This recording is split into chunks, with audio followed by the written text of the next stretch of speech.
Jadi istighfar itu jangan dikira biasa. Amalan istighfar itu dahsyat, Pak. Begitu dia selesai tahajud, dia istighfar.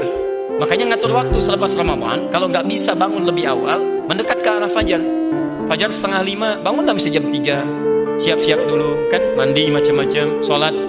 Mungkin dapatnya 2 rakaat, witir 1 rakaat. Tiba-tiba sudah 4/4 isi istighfar. Astagfirullah, astagfirullah, ya Allah, ampuni saya, ya Allah, ampuni saya, ya Allah, astagfirullah, ya Allah, astagfirullah, astagfirullah, rahmatak, ya Allah, mohon rahmatmu, ya Rabb. Itu orang seperti itu. Allahu Akbar. Bahkan disandingkan nanti, itu amalannya disandingkan dengan orang jujur, orang infak dan sebagainya. Buka Quran surah ketiga ayat 17. Ya. As-sabirina was-sadiqina wal-qanitina wal-mumsikina wal-mustaghfirina bil ashar.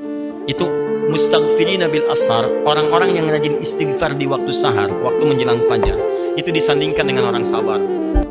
Disandingkan dengan orang jujur, sadiqin. Wal-qanitina disandingkan dengan orang khusyuk, yang sering tawakal kepada Allah. Disandingkan dengan orang infak. Jadi istighfar itu jangan dikira biasa. Amalan istighfar itu dahsyat, Pak. Dahsyat. Itu bisa senilai dengan infak, senilai dengan sabar, senilai dengan khusyuk kepada Allah. Makanya banyak para ulama kalau punya waktu singkat, dia ingin memohon dengan banyak, dia hanya akan istighfar. Seperti waktu singkat antara 2 khutbah Jumat itu. Makanya khatib mengatakan fastaghfiru, ayo istighfar aja, istighfar. Jadi kalau doa Anda terlampau banyak, Anda mendingan istighfar. Sebab istighfar itu ketika Allah ampuni dosa Anda, plus dengan mengabulkan segala keinginan Anda. Diberikan seketika.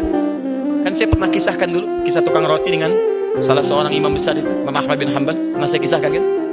Ya, di seorang, Masya Allah, tiba-tiba Imam Ahmad diperjalankan oleh Allah ke satu tempat.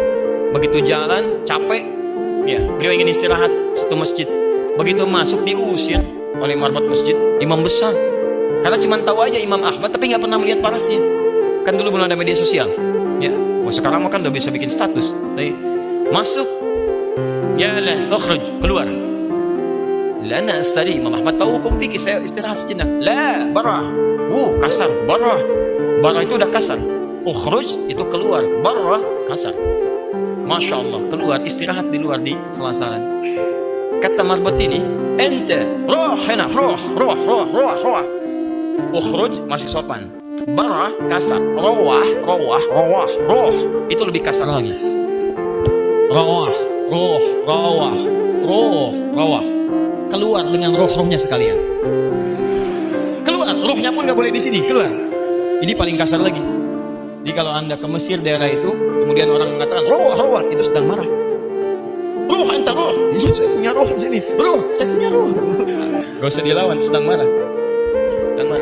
Begitu diusir, Muhammad belum paham. Saya mau istirahat, capek, diusir. Begitu sedang jalan, tiba-tiba tukang roti sedang nyusun adonan begini, dia melihat. Ya Syekh, Masya Allah, inzil huna Syekh. Kelihatannya kok capek, istirahatlah di sini.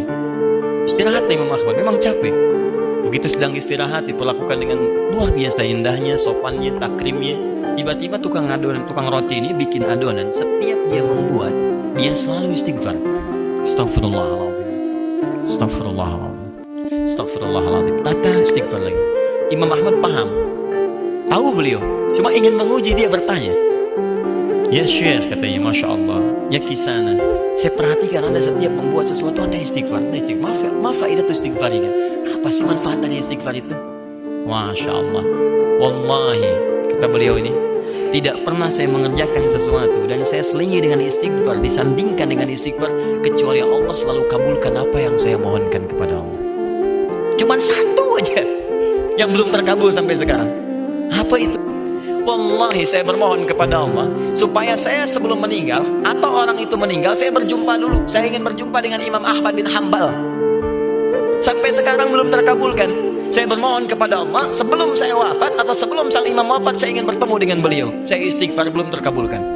Kata Imam Ahmad, Allahu Akbar, mana? Ya Allah, rupanya ini yang memperjalankan saya dari tempat saya tinggal, masuk ke masjid sampai keluar dari rumah Allah, ditempatkan di tempat Allah gara-gara istighfar kamu itu. Allahu Akbar. Jangan lakukan pada saya. Astagfirullah, astagfirullah. Repot saya. Biasa. Isi dan faedah istighfar itu tinggi. Salah satunya jadi penghuni surga tingkat 2, level kedua, VIP tinggi. Astagfirullah, astagfirullah, astagfirullah. Dan kita akan terjaga. Karena orang istighfar itu dia mengembalikan kondisi dirinya dari yang kotor jadi baik. Dia tobat dari dosa. Jadi begitu dia bertobat, Allah bimbing dia. Astagfirullah, astagfirullah. Karena istighfar itu kalau diucapkan dengan benar, itu energinya akan terhampar ke seluruh anggota tubuh kita dan menjaga kita dari maksiat. Demi Allah saya katakan, nah itu akan refleks segala apapun. Ya, apapun akan refleks. Bahkan Anda keluar masjid aja, kaki kanan yang keluar Anda bisa istighfar. Astagfirullah, salah. Harusnya kiri. Masuk kanan, begitu masuk kiri, astagfirullah, salah.